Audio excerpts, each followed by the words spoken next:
ఈరోజు మునగాకు కారం చేస్తున్నానండి. ఇంకా మునగాకు తెచ్చి మంచిగా కడిగాను.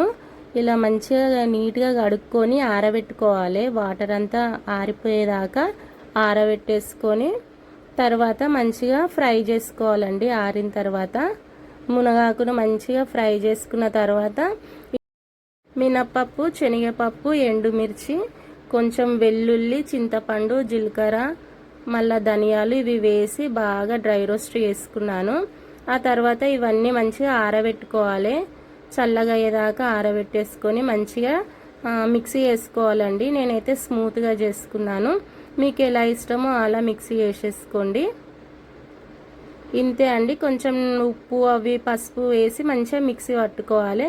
మన టేస్ట్కి సరిపోయేంత ఉప్పు వేసుకొని ఇది మనము స్టోర్ చేసుకుంటే ఒక 1 మంత్ వరకైనా చాలా బాగుంటుంది. మీకు నచ్చితే కావాలంటే ట్రై చేయండి. ఈ వీడియో నచ్చితే సబ్స్క్రైబ్.